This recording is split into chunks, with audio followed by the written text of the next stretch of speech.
If I had to describe my vocation story in one word, I think I would use the word grace. I just feel like God's grace has washed over me at every point in my life. Every time I needed Him the most, He was always there. He's always been watching over me. So grace is the word. So I was born in Syracuse, 1983, to a family that had some faith but didn't really practice their faith. And when I was young, I was baptized because my grandma said, you gotta get this kid baptized. So I'm glad that she put that seed there and that I was baptized, and that started my path of faith. And when I was very young, my dad and my mom divorced. And my mom moved out and actually lived with my dad and with my grandma. My grandma was the first sort of instrument of faith in my life, the first sort of place where grace flowed through into my life. And she made sure I got baptized. She would bring me to Mass on Sundays. And I remember as a kid going to Mass with her at Holy Trinity, which unfortunately now is closed, but a beautiful church, and I have great memories of that place. And I remember at Mass, the two favorite parts of Mass were the collection and the sign of peace, because I could shake hands with strangers. So I remember that very specifically as a child. And I remember always having a curiosity about the church and about what was going on and why we were doing what we were doing. So I would visit my mom on the weekends, and then maybe by the time I was 9 or 10, my mom sort of just kind of left the picture. She was very young when she had me, and I think it was difficult for her. So she was really out of my life for a good chunk of my life. And fortunately, lately, we've been reconnecting, but there were a lot of years where I didn't have her in my life. But the Lord, again, provided people in my life who became like mothers to me. So my grandma, my babysitter, who continued to teach the faith to me. She would bring me to Mass on Sundays. She'd bring me to daily Mass sometimes. She'd read the Bible to us. She was a very, very devoted woman. One day when I was maybe 12 years old, I was walking home from school, and I was carrying my saxophone. I played alto saxophone as a kid, and it was really heavy, and I was a skinny little kid, and I would stop every chance I could to put that thing down and rest. So one particular day, I stopped into the Boys and Girls Club on the north side. I put that down to rest, and I looked at a box of stuff, and the secretary there said, "Oh, why don't you take something out of that box?" And something caught my eye, and it was a crucifix that was in the box. And it was kind of beat up, it was kind of junky, but I wanted that crucifix. So I took the crucifix, put it on my wall, and it became an important part of my spiritual journey. And it accompanied me through all the moves that we made, through all the changes that happened in my young life. When I was in 7th grade, my dad remarried and did not have a great relationship with my stepmother. It was a challenge. But the Lord, again, provided grace. He poured grace into my life through people and through His goodness. And I continue to go to Mass. Sometimes I go to Mass on my own. I go with my babysitter. I'd ride my bike to Mass. One day, when I was in 9th grade, my dad and my stepmom decided that we were going to move to Florida. It seemed sort of out of the blue to me.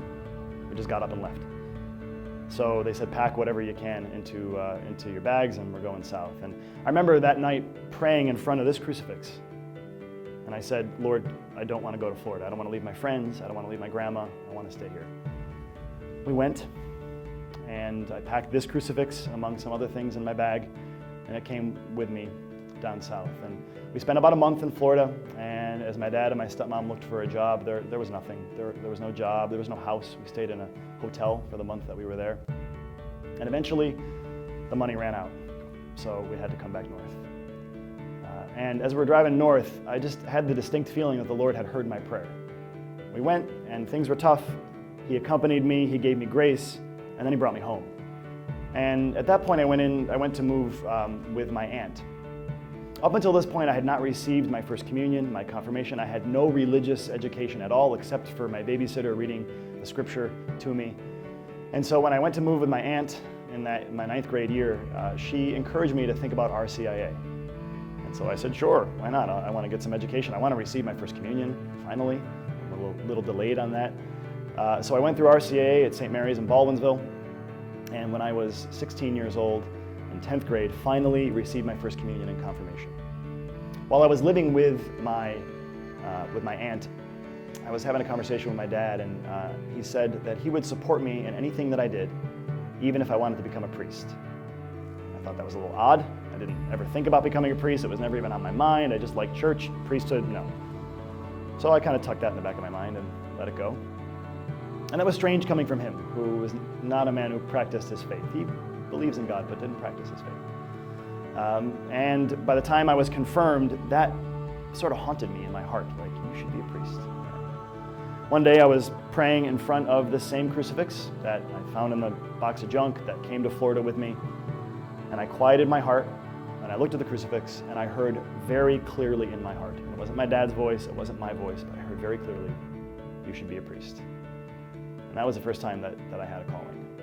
And I knew that came from somewhere, not from anywhere, but from the Lord. And he told my heart that reality. And I rebelled. I said, no, that's not for me. That's not really what I want to do. So by the time I was a senior in high school, that word had really taken root in my heart, and I thought, maybe this is something that I need to consider, that I need to do. So I finally sat down with my dad and my stepmom and said, all right, I think I'm going to become a priest. My dad couldn't take it. He left the room. It was too much for him. My stepmother said, well, then you're going to have to figure out how to pay for college. All right. Wasn't what I expected to hear.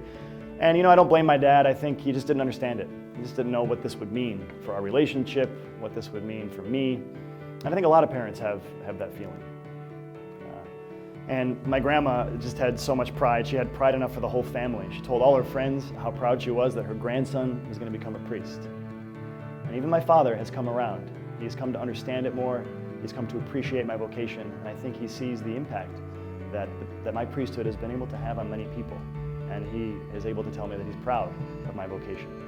And so I applied to the college seminary. I got accepted to Fordham University. I went down to the Bronx and found a great community of men who believed like I did and who were on the path like I was. And the Lord made it work. Grace, once again. The Lord made it happen. College got taken care of. I just finally paid off my student loans, thank the Lord. So he made it work. He opened the doors, and he called, and he made it possible with his grace and with his help. And I went to St. Mary's Seminary in Baltimore, got ordained a priest in 2010, and it's been a great ride. It's been really grace-filled. The Lord has been so good to me. It's been good days and bad days, certainly, but I think the good ways outweigh the bad days. And this crucifix, so I had it refinished for my first Mass. So built a new back for it and a new cross for it, and had the corpus gold plated as a symbol that the Lord sort of took the suffering in my childhood and in my early life, and he glorified it. And I think that I can use that background that I have in my ministry to sort of be compassionate and be sensitive to where people are in their families, because no family is perfect.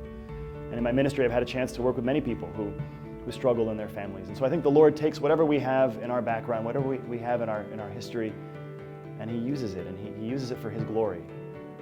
Jesus told his disciples, I will make you fishers of men. So he took what they already did, they were fishermen, and he glorified it and used it for his purposes. So grace. It's been a grace-filled journey.